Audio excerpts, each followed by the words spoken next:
Hello, what's up mga kadonat? So for today's video is pupunta tayo ng SMC side para mag-renew ng license natin.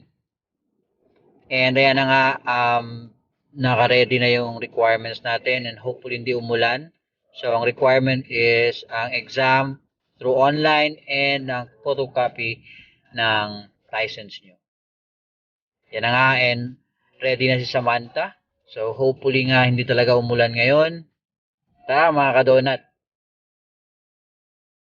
And nakarating na tayo ng SMC side mga kadonat. So tara, pasok tayo.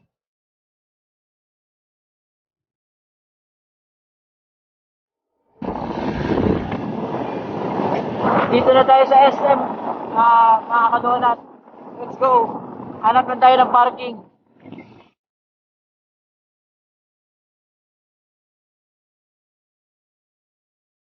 And ayan na nga, nakapark na tayo. Nasa magandang pwesto na si Samantha. And tara mga kadonat.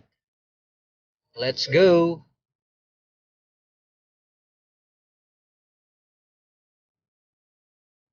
Ayan na mga kadonat. So papunta na tayo. Magpapa-exam tayo. And hindi ko na na-record yung physical exam natin kasi dire-diretso na, wala kasing tao. And sa point na yan, pinapabasa niya sa akin kung ano yung mga nakikita kong number sa computer. Masa isunod na ko ano yan? Sa LTO na, nag-release sa result. Binyanak na to. As per what pa ko sa panani diri? Sa result. Result. Sige. Na. Sige. Kuwata ako diri, sir. So sa point na yan, nag-antay lang tayo sa labas para sa result natin. Hindi ko lang maintindihan or I'm not sure kung bakit hindi tayo nagpa-drug test.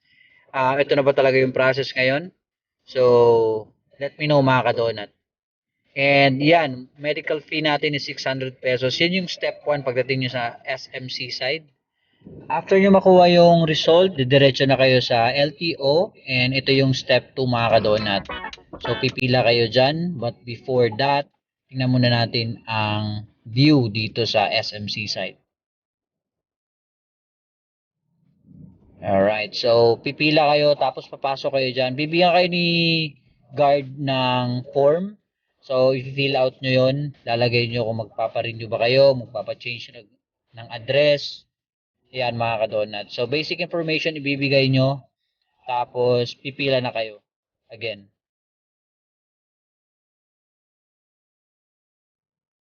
And pag nakarating na kayo sa dulo ng linya mga kadonat, dito nyo na sasubmit yung form na binigay ni guard.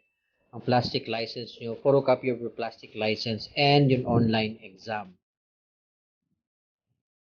After submitting the forms mga kadonat, dito na kayo magbabayad ng 585 pesos. Yan. So, exact yung binigay natin. And after nun, mag-aantay na lang kayo. Tatawagan ulit yung pangalan nyo para sa picture, signature, and your fingerprint. And then, voila!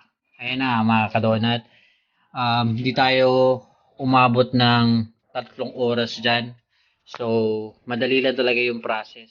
Yun lang.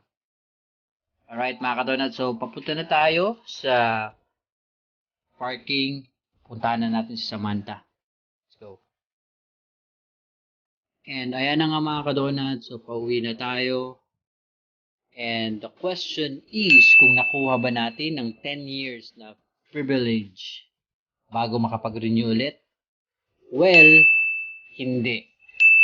So, 5 years lang ang binigay sa atin mga kadonat. Kasi nga, whenever you have like TOP record, makikita nila sa history yun, wala. Hindi nila ibibigay or hindi mo makukuha yung 10-year privilege renewal para sa license mo. So, yun lang mga kadonat. So, thank you so much sa panonood.